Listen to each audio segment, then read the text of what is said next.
हो चलते नु बनी आदिशक्ति फिल्म्स नकरी बरियारी जी तू रब पिचकारी जी के जाल फेकम रउआ के तन न फंसे ये बार भैया आ गए हम लोग यही काजल निवास से यही जे काजल के बियाह भइल बा। गेट खोलो रंग लगाओ आदिशक्ति फिल्म्स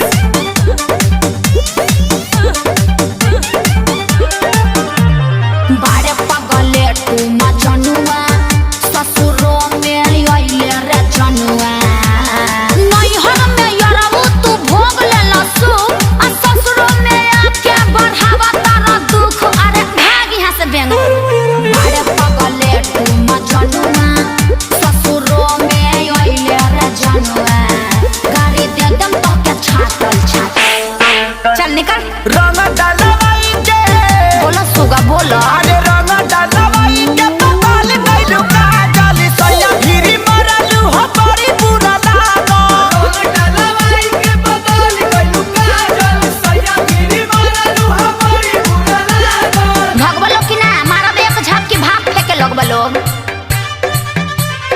बड़ी बुरा लागो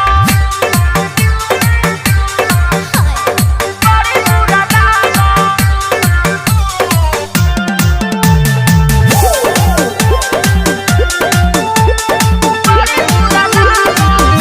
नैहर में संगे हमारा